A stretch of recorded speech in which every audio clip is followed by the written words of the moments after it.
What's going on, guys? Welcome back to the channel. Mick here with another video, and today we're going to be discussing Wildlight Entertainment's recent layoffs. Obviously, in recent news, it has been discovered that Wildlight Entertainment is firing some of its staff, starting to downsize on that studio. Despite what people may say about Highguard, this is no surprise to the majority of us. I do believe we've seen this coming. If you do enjoy gaming discussions, news, all sorts of gaming topics, we cover all that here on the channel and more. It would be nice for you guys to stick around for more gaming related discussions, and today we're going to just focus on Wildlight Entertainment. I will break this video down into different sections and topics, so if you do want to see something specific, just follow the timestamps down below. And guys, don't forget to like and subscribe, and let's get into all things Wildlight Entertainment.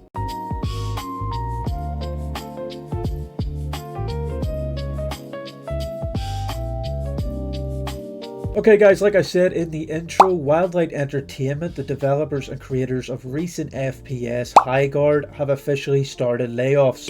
If this isn't cleaned up when I get back, you're fired! We're not sure how many layoffs exactly, but we do know it's multiple people, and from Highguard's launch and the public opinion, I would say it's quite a few. This is quite a shock to me, these layoffs and this starting of a closure. I mean, I don't know who could have seen this coming, if anyone's seen it coming. Seem to be too money hungry or too excited to get a release out and start making money off the battle pass. If you want to make Fortnite money, you gotta make Fortnite content, and this game is just too poor for anyone to spend their hard-earned cash on. Because of the fact I just spoke about and the money making issues that they will find with surrounding this game, I do predict that Wildlight Studios will be closed before 2027. Well, you can call me Mrmickk because I predict these things. You can call me Mrmickk because I predict these things. No, but jokes aside, this is unfortunate for the developers and the people working on these games. Highguard did make a lot of bad moves across the board throughout this whole reveal and development cycle. I mean, the first massive mistake was the Game Awards hype, and I think we can blame Jeff Keighley for a lot of that. I hope he feels a little bit of guilt when it comes down to this whole situation. That's if it is true that he decided to put the game at the end of the awards, but that whole hype and final thing, that really ruined it for a lot of people. Putting the game up on such a pedestal like that was really setting it up for failure. I mean, the developers are taking a gamble enough with a free-to-play game. They put in a lot of hours with development and art and testing and all the things that come with, developing a video game. And to put all that work into a title and then release it to the public for free, that's as big of a gamble as anything. So this was a huge move by them, and Jeff Keighley setting them up like that did not help whatsoever. At the gameplay, I've played it, and after you see this trailer, I think you're going to want to as well.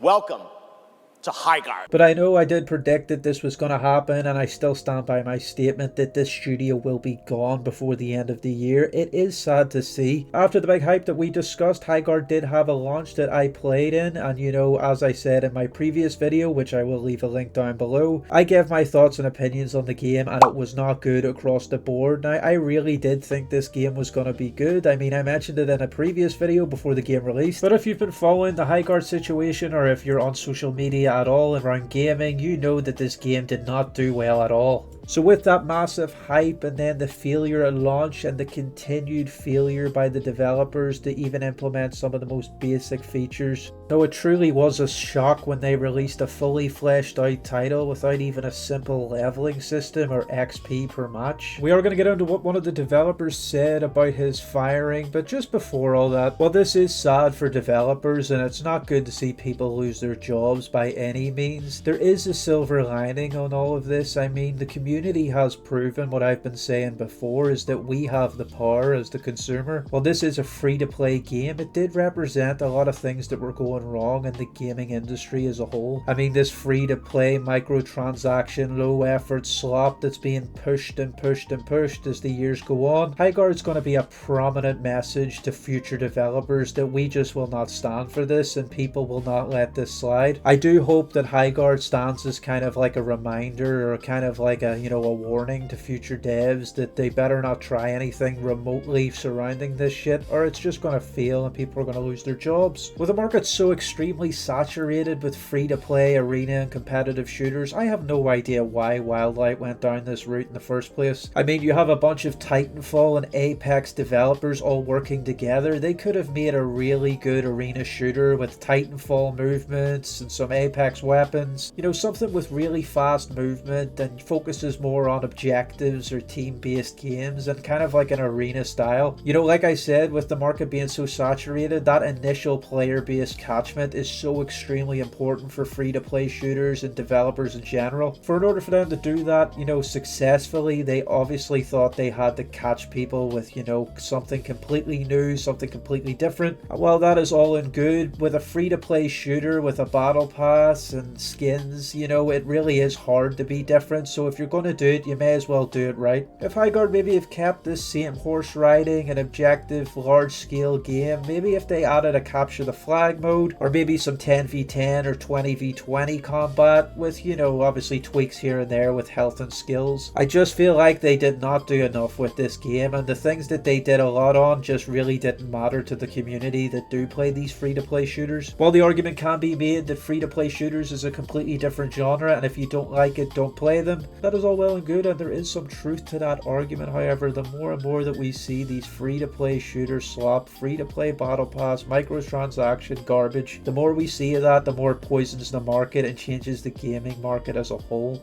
Gaming is meant to be well thought out pieces of art that, have their different genres. Some are competitive, some are story based, but they are at their core high level detailed pieces of art that, want to sell to customers, because this is the business at the end of the day. They're trying to make money and they're trying to get our money, so they have to, listen to the community, do what gamers want, and really follow in the footsteps of previous developers that have done these things correctly. While this game suffered a litany of problems, from performance to animations to gameplay elements, when it comes down to it, these all could be fixed over time while listening to the community. But the biggest issue was that core gameplay loop. It was too empty, it was too quiet, it wasn't fun, it wasn't addicting. These are things that you need from a free-to-play shooter. And while I'm not really a big fan of that whole market in general, there are games that do this well. Like Marvel Rivals is a highly addicting free-to-play game. It's because their core gameplay loop really brings you in for match after match, and Highguard just failed to do that on a massive scale. Well, like I said before, they could have went smaller and maybe used that whole bomb element to create a more smaller arena style combat, or they could have went bigger with more players and a capture the flag element, maybe just getting rid of that whole sword objective altogether. To sum it up though, and to be brutally honest, look, these guys just made way too many mistakes and caused way too many problems with the game and its whole development cycle. Yes, you can attribute that to Jeff Keighley's massive hype and putting it at the end of the Game Awards. I do agree that was a massive failure on his part, but when it comes down to it, this game just was not good, and we talked about it in previous videos, we've talked about it now. On every metric possible, this game failed to catch customers. Now, while there is a small fan base out there and players that did enjoy this game, I mean, I see them on X all the time talking about how people are over hating Highguard, how it's actually a good game at its core. These people are out there. I do respect you for enjoying a game and being honest about it, and while it's not everyone's cup of tea, there's always going to be people that enjoy the title itself. For me personally, it just wasn't good whatsoever, and if I'm being a critic and if I'm being honest and talking about games, I just have to say this was not it. Next up, we're going to get into this LinkedIn post from a former developer who was recently fired from Wildlight Entertainment, so let's get into that now. This post is going to be coming from LinkedIn from a man called Alex Grainer. He was recently laid off with other people at Wildlight Entertainment.